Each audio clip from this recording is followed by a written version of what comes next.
Okay, let's take a look at paragraphs and headers.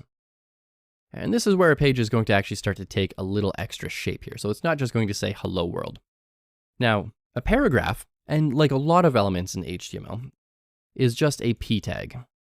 But because it's an element, it's a pretty standard element, we could do p and then we do /p. And this is just our syntax. This is our opening tag, our closing tag, and the whole thing together is an element.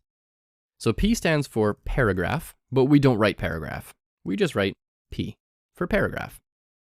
In here, we can either write some text here, or if you want to keep your code nice and clean, we can go ahead and put it on separate lines. So I'm just going to keep these on separate lines. I think it looks a little cleaner this way. And what I'm going to do is type lorem, hit tab, and it fills my text area with a bunch of lorem ipsum Latin words. I have no idea what this means, but it's a common thing you're going to see in web development. So let's go ahead and save. So you can go up to File, Save, or Command S or Control S on Windows. Let's go back to the page we're creating and hit refresh.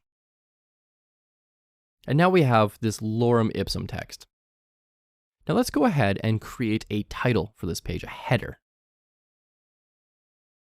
So just inside of the body, above the P element, not inside of it, but above it, we're going to write H1. And the nice thing about VS Code is when you write an element, whenever it says Emmet abbreviation, you can just hit tab. So I hit tab and it writes my code for me, and then I can just write something on the inside.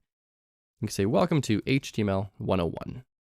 Let's go ahead, save that page, flip back to our browser and hit refresh. We have this big text in here, HTML, welcome to HTML 101, and then lorem ipsum in here. Now, if this looks smaller on your screen, it's because I'm actually zoomed in to 175%. Yours should look something a little more like this. I just made this bigger so it's easier to see on your screen. Now, that's not the only size title we can have. We can have H2, H3, H4, H5, and H6 elements. So let's go ahead and create an H2 tag, and this could be like a subtitle. A beginner's guide to coding.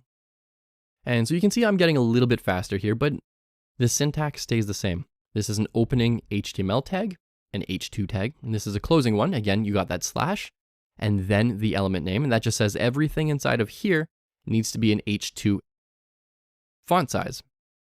And everything in the H1 between the two H1 tags needs to be super large. And everything between the two paragraph tags is your paragraph, just general text for the most part. So save that. Let's flip back over here and let's see what an H2 looks like. It should be right between these two sections of text. And you can see it's a little bit smaller. Now, what I would like you to do for some hands-on experience right now is create an H1, H2, but then also create an H3, create an H4, H5, and an H6. And again, all I'm doing here is typing an element name. As soon as Emmet abbreviation comes up, I can hit tab, and it creates the H6 element for me. So go ahead and take a look at what H1 through H6 looks like. Add some extra text in here. LOL, BBQ. Go ahead and save that. And when you flip over this page and hit refresh, check out the different header sizes. And you might be a little bit surprised what an H6 looks like.